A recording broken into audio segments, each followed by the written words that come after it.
mambo udamsokoneza mai wakadali izi zajisisi ine ndati ndifunse kuti kodi ndishani chomwe mumatibisira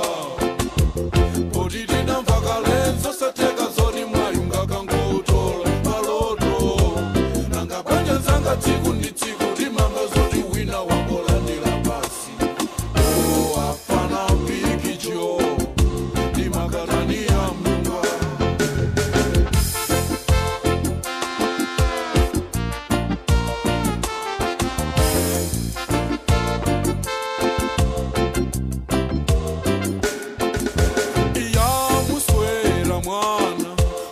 adafungatiretsera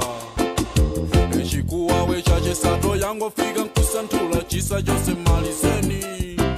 komatsokosonkhanitsa chuma mwachidula tsaona zida za chirango ayo kamwana yako kofatsamo nyengezera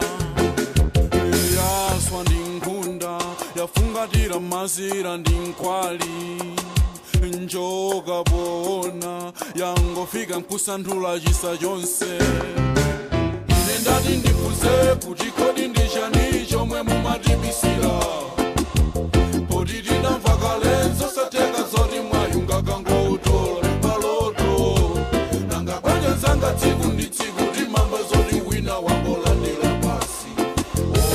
afana mpikicho ndimakatani ya mlunga ine ndati ndifunse kuti kodi ndishani chomwe mumatibisira poti tidamva kale nzosatheka zoti mwayunga kangotola maloto nanga banja nzanga tsiku ndi tsiku timamva zoti wina wangolandira pasi apana mpikicho ndimakatani ya mlunga yamuswela mwana asadafungatiretsera echikuwawe chachesato yangofika nkusandula chisa chonse malizeni komatsokosonkhanitsa chuma mwachidula tsaona zida za chilango